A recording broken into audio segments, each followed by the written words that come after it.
Comment se fait-il que ces femmes d'extrême droite aujourd'hui s'emparent du féminisme, même dans le discours ?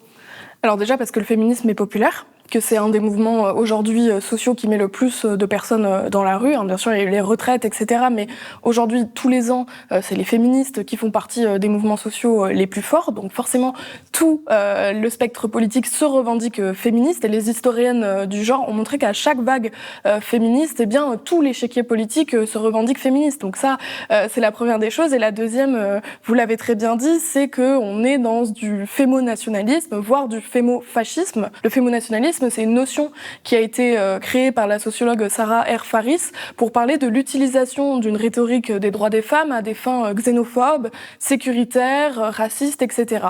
Et donc, elles vont utiliser la rhétorique des droits des femmes pour faire avancer une forme de guerre culturelle et civilisationnelle qui voudrait dire qu'en France, il n'y aurait plus de patriarcat et que le patriarcat, il serait seulement dans les autres pays. Donc déjà, c'est intéressant parce que quand on remonte en fait à la politique colonisatrice qui a mené l'Occident, on se rend compte que les normes de genre aujourd'hui, c'est-à-dire homme, femme, hétéro, homo, cette distinction, c'est l'Occident qui l'a emmené dans plus de 80% du globe et qui a brûlé, génocidé des peuples entiers parce qu'ils étaient traités de sodomites, parce que justement les femmes dans certaines populations pratiquaient l'amour libre et c'était vu comme une hérésie totale. Donc on a imposé ces normes-là et maintenant qu'on a traumatisé des générations entières, on vient leur dire ah ben non mais nous maintenant nous sommes les vrais émancipés contrairement à vous. Donc là, on voit le retournement. Et pourquoi ?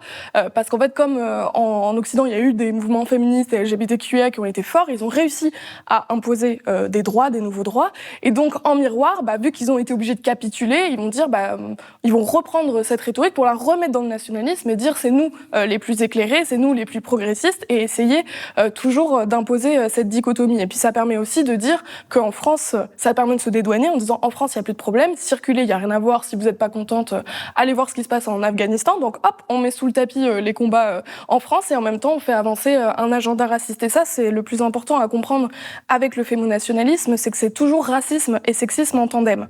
Donc ça va être on utilise des rhétoriques fémonationalistes ou fémofascistes pour faire avancer un agenda raciste et en même temps, pour ça, on a besoin de réifier les femmes. Donc de dire que les femmes sont forcément des figures à protéger, sont forcément vulnérables par essence, par nature.